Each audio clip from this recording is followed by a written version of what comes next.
En este video se explorarán las características de las ventas en el mercado internacional. Las compañías que consideran entrar en los mercados extranjeros necesitarán desarrollar ciertos conocimientos y experiencia. Un concepto importante es la balanza de pagos. Esta es la diferencia entre los ingresos por exportaciones y los gastos por importaciones. Cuando las exportaciones exceden a las importaciones, el país tiene una balanza comercial favorable.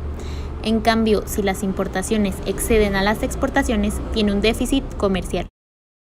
Algunos de los sucesos más importantes en el mundo comercial durante los últimos 20 años son: la Unión Europea se estableció de forma legal el 25 de marzo de 1957 mediante la firma del Tratado de Roma entre los gobiernos de Francia, Alemania Occidental, Italia, Países Bajos, Bélgica y Luxemburgo. Desde entonces, las filas europeas se han expandido ante la inclusión de distintos países. Su objetivo inicial era permitir el movimiento libre de bienes, servicios e individuos, eliminando diferenciales de impuestos y controles de fronteras.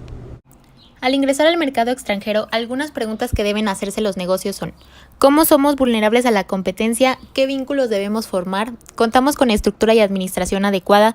¿Idiomas o habilidades necesarios? ¿Y quién será el responsable de obtener lo mejor del mercado? Una propuesta postulada por Charles Bess, consultor europeo, es que cada país adopte una especialización particular. Por ejemplo, Alemania se especializará en ingeniería de alta tecnología, Países Bajos se concentrará en las industrias de servicio y así sucesivamente.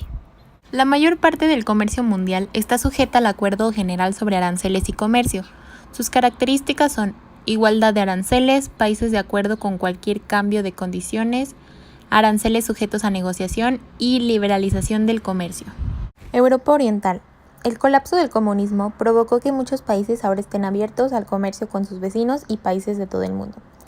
La economía mundial está experimentando cambios básicos en la composición y dirección del comercio internacional. Algunas razones por lo que las compañías quieren entrar al mercado internacional son: poca disponibilidad de un producto específico, diferencia en costos, habilidades o conocimientos especiales, por participación del mercado, existencia de una demanda potencial, exceso de capacidad de producción, entre otras. El modelo de integración y capacidad de respuesta de Praland y Doss explica que debido a la etnocentricidad y policentricidad de las culturas de los países, las compañías deben hacer una integración a su producto de los factores que conforman a esas culturas.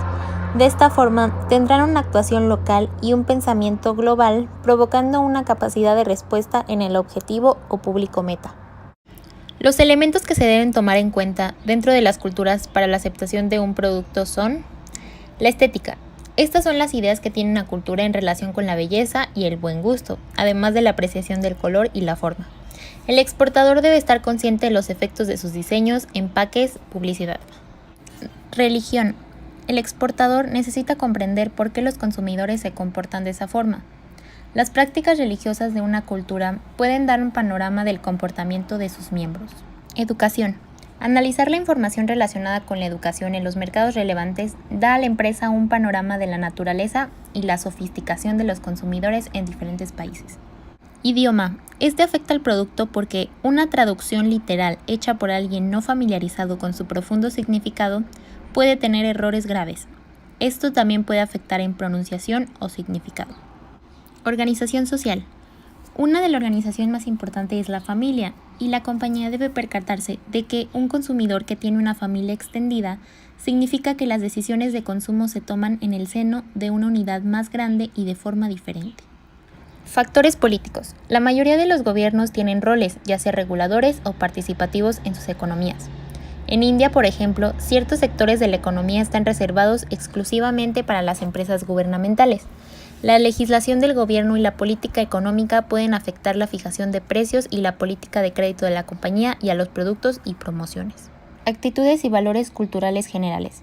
Una compañía que vende en el extranjero puede tener dificultad para reclutar al personal de ventas adecuado y para vender los productos mediante los canales de distribución apropiados. Muchas culturas orientales anteponen los valores espirituales a los valores materiales. Otros factores son los grupos de nacionalidad.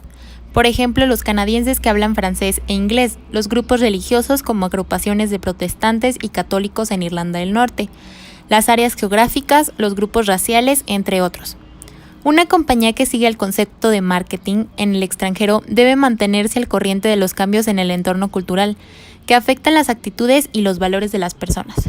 El mercado multinacional se relaciona con las compañías cuyos intereses de negocios, plantas de manufactura y oficinas están dispersos por todo el mundo. Aunque sus oficinas estratégicas se localicen en un país de origen, las multinacionales operan de manera independiente a niveles nacionales. Estas empresas producen y comercializan bienes dentro de los países que han elegido desarrollar.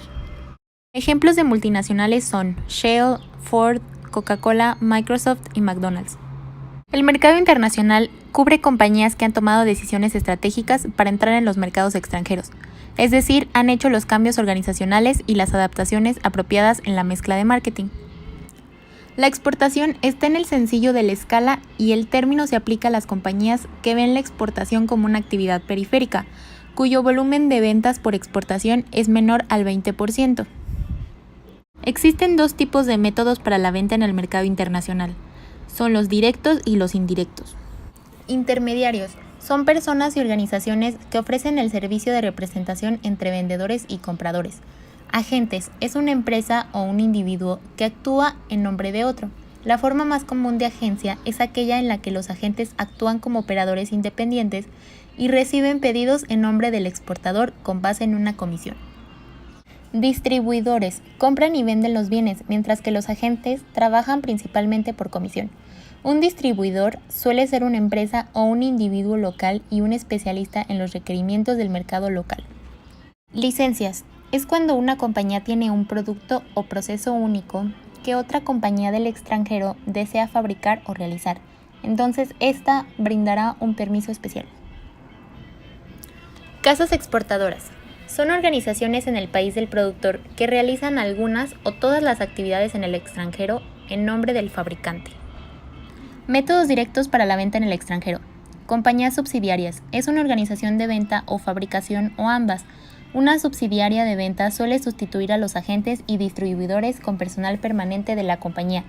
En ciertos casos, para una empresa es posible comenzar su propia organización de ventas con poca inversión. Venta directa. Requiere que una empresa se haga responsable de establecer contacto con los clientes potenciales. Permite cierto grado de control sobre asuntos como precio, crédito, servicio después de la venta, entre otras.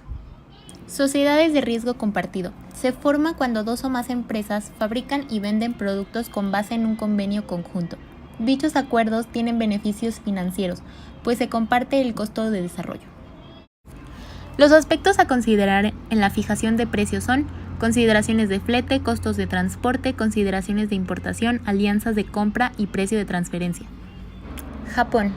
La venta exitosa en Japón requiere paciencia y sensibilidad hacia las prácticas de costumbres y negocios, no del todo apreciadas por los occidentales. Los negocios en Japón todavía están dirigidos a la manera tradicional de Confucio. Bruderev hace las siguientes 8 recomendaciones para lograr vender en las organizaciones japonesas. Describir tu organización con detalle. Manejar las juntas al estilo japonés, ser puntual. Reconocer que las decisiones con frecuencia se toman en la administración media. No presionar para cerrar un trato. Usar el idioma japonés siempre que sea posible. Escribe el material de ventas y promoción en japonés recurriendo a un traductor nativo. Hacer una presentación de ventas de bajo perfil. Establecer una relación fuerte y vestir de manera conservadora.